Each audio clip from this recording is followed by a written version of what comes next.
Continuando con el desarrollo de los videos tutoriales relacionados a presiones anormales y control de pozo, en esta oportunidad estaremos hablando sobre el múltiple de estrangulamiento. Es importante mencionar que el circuito de fluido de alta presión en el circuito de superficie conectado a la cabeza del pozo se utiliza para circular con el pozo cerrado y cuando se registran tasas de alta presión. Sus principales componentes son líneas de alta presión y válvulas a través de las cuales el lodo fluye dentro y fuera del mismo durante el control de un reventón. De igual forma, el circuito de lodo de alta presión tiene una función extremadamente importante. Por consiguiente, todas las partes tienen que ser chequeadas periódicamente y bien mantenidas de tal manera que aseguren eficiencia y funcionalidad. Tal como se ilustra en la siguiente imagen, el circuito de alta presión o el múltiple de estrangulamiento incluye lo que es la línea de matar el pozo, la línea de choque, el choque manifold, líneas de quemado, válvulas de alta presión y choques ajustables. Hay que resaltar que todos los componentes del circuito de alta presión tienen que ser protegidos de las bajas temperaturas, vaciándolos o reemplazando el fluido con un fluido adecuado para evitar daños u obstrucciones debido al congelamiento. En cuanto al Clear Line, los Clear Line se conectan a las bombas de lodo a la salida lateral del arreglo del BOP y se usan para bombear dentro del pozo cuando la circulación a través de los tubos o tuberías no es posible. Puede haber una o dos y pueden instalarse sea en el BOP o a través del drilling spool mediante una brida lateral que se coloca en el BOP. De igual forma, en la sección conectada al BOP Star o el arreglo del BOP se instalan dos válvulas, una válvula manual y una válvula hidráulica operada con control remoto, mejor conocido como el HCR. De igual manera, las válvulas manuales generalmente se colocan al lado del pozo y se mantienen abiertas, mientras que las válvulas hidráulicas se colocan al lado extremo y se mantienen cerradas. De igual forma, en instalaciones de gran profundidad, se coloca un Clear Line adicional para permitir intervenciones con bombas de emergencia si no se pueden utilizar las bombas de la instalación, con una presión máxima de trabajo de 5000 psi. De igual manera, esta línea debe ser instalada directamente en las líneas de matar el pozo e instalada cerca de las instalaciones para acceder fácilmente con bombas de emergencia. En cuanto a la instalación y el uso de los Clear Lines según el reglamento API RP53, tal como observamos en la imagen ilustrativa, todas las partes instaladas en los Clear Line tienen que ser ensayadas después del montaje a presiones iguales o mayores que la del BOP instalado. Debería llevarse a cabo ciertos test de presión e inspecciones con la misma frecuencia que las válvulas BOP. Su diámetro tiene que ser lo suficientemente ancho como para asegurar un adecuado flow rate o una tasa de flujo y evitar pérdidas excesivas de presión. Como otra medida de seguridad, puede instalarse una válvula de chequeo en la Clear Line detrás de las dos válvulas. Y finalmente, no se debe utilizar un Clear Line como líneas para llenar el pozo, porque esto podría generar erosión, afectando la eficiencia en caso de emergencia. El Choker Line son líneas de alta presión que se conectan al arreglo de BOP, al choque manifold y permiten que el fluido descargado sea conducido a la salida durante el control de los reventones. Puede haber una o dos y están insertadas en el BOP Stack a través del drilling spool o conectada a la brida lateral del BOP. Si hay dos líneas, se usa generalmente la de arriba, mientras que la de abajo se deja para situaciones de emergencia. De igual forma, en la sección conectada al BOP Stack se instalan dos válvulas, una manual y una hidráulica operada con control remoto. De igual forma, las válvulas manuales generalmente se colocan al lado del pozo y se mantienen abiertas, mientras que las válvulas hidráulicas se colocan al lado externo y se mantienen cerradas. En cuanto a la instalación y uso, debemos decir lo siguiente. Tienen que ser tan derechas como sea posible. Los codos deben ser protegidos con tapones de plomo para absorber golpes y evitar erosión. Tienen que asegurarse para evitar excesivas vibraciones. De igual manera, su diámetro tiene que ser lo suficientemente ancho para evitar excesiva erosión y pérdidas de presión. El diámetro nominal mínimo recomendable es de 3 pulgadas, normalmente 4, tal como se refleja en la imagen ilustrativa. En cuanto al choque manifold, Básicamente, el choque manifold se compone de un grupo de válvulas y líneas conectadas a la cabeza del pozo a través de los choke lines, tal como se ilustra en la imagen anexa. Se usa durante un reventón controlado o para el control de reventón para mantener la correcta presión de atrás ajustando la salida del fluido del pozo a través de un choque ajustable.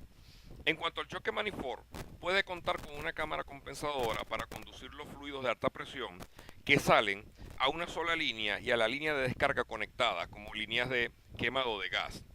De igual manera, la cámara compensadora tiene un valor de presión de trabajo menor que todos los demás áreas del choque manifold. Debe tenerse en cuenta esta diferencia durante los test de presión. De hecho, líneas que hay que usar durante un blackout, en este caso tenemos lo que sería el choque automático, un choque manual 1 como observamos en la imagen anexa. También podemos utilizar, bueno, aquí antes de seguir a la siguiente lámina, podemos observar una ilustración de lo que sería el choque manifold o el múltiple de estrangulamiento más real, pues.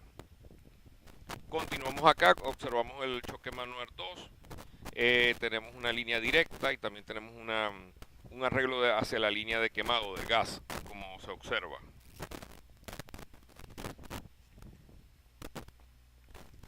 Antes de avanzar en lo que es la parte de la línea de quemado y válvulas de alta presión, debemos agregar lo que se refiere a lo que es la instalación y el uso de lo que es el choque manifold. Es importante destacar que el choque manifold tiene que tener una presión de trabajo igual a la del arreglo del BOP. Después de la instalación tiene que ser testeada o realizada una prueba con la misma frecuencia y el mismo procedimiento que el arreglo del BOP. Adicionalmente tiene que ser instalada en un lugar fácilmente accesible y preferiblemente lejos de la estructura de la instalación para garantizar la seguridad en todas condiciones de trabajo. Del mismo modo hay que proveer líneas alternativas que permiten reemplazar partes erosionadas, obstruidas o que no funcionen bien sin interrumpir las operaciones del control de reventón. En cuanto al diámetro de la línea central, línea de sangrado, del choque manifold debería ser por lo menos tan ancho como el diámetro del choke line para mantener el mínimo de la presión de atrás y para poder descargar grandes volúmenes de fluido cuando se cierra el BOP. Seguidamente hay que testear o realizar pruebas de las líneas colocadas después de los choques durante la instalación, aunque no se requiera un control de presión. De igual forma, hay que instalar un apropiado manómetro de presión para controlar los valores de presión del revestidor y tubería.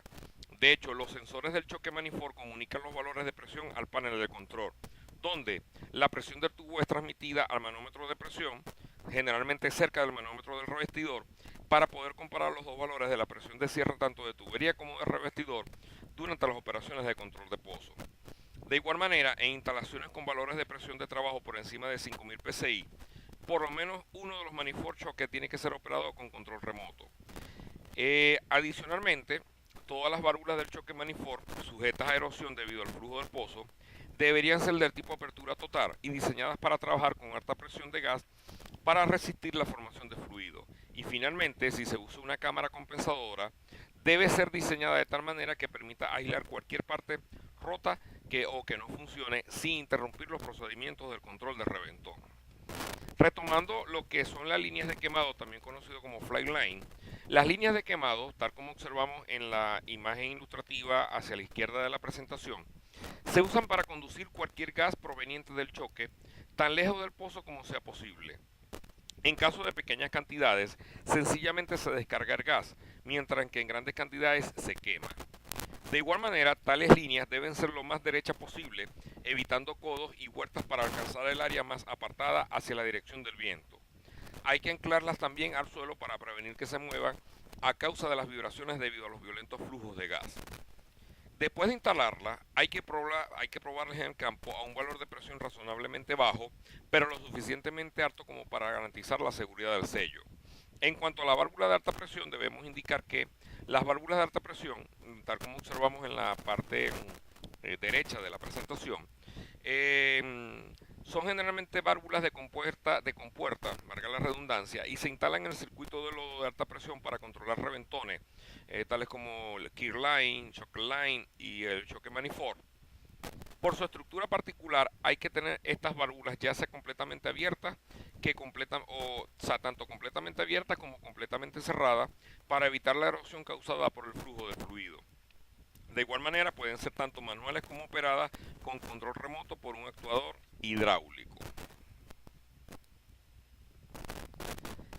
A continuación presentamos lo que serían las válvulas de alta presión tipo F Cameron. En cuanto a este tipo de válvula, es una válvula de compuerta de paso total que sella con las dos direcciones. Puede abrirse o cerrarse la válvula rotando el vástago que, teniendo un eje fijo y una parte inferior roscada, fuerza la compuerta a moverse verticalmente. Ahora bien, el cierre completo se obtiene girando la rueda en sentido de las manecillas del reloj, donde tantas vueltas cuantas se indican la etiqueta de la rueda. Una vez completado el cierre, se debe rotar un cuarto de vuelta en sentido contrario al contador para desasegurar la compuerta, dejando una brecha entre el vástago y la compuerta para permitir que ésta se acomode en el asiento y facilitar así el sellado. Es importante recalcar que el cuerpo para servicio H2S, mientras que los componentes internos pueden ser un regular trim, que son no resistentes al H2S, y super trim en acero especial resistente a la corrosión y al servicio de H2S. En el siguiente recuadro nosotros podemos observar los siguientes datos. Los componentes estándar pueden trabajar con temperaturas que oscilan entre menos 30 grados centígrados y 120 centígrados, pero hay componentes especiales para temperaturas menores y mayores. Allí se ilustra lo que es el diámetro nominal de la brida, el diámetro interno de la paleta y la presión de trabajo. Es importante agregar lo siguiente. La apertura y el cierre de la válvula no puede deducirse de la posición del vástago. Igualmente, el sellado se efectúa por el contacto del metal con el metal entre la compuerta y el anillo sellador instalado en el plato retenedor.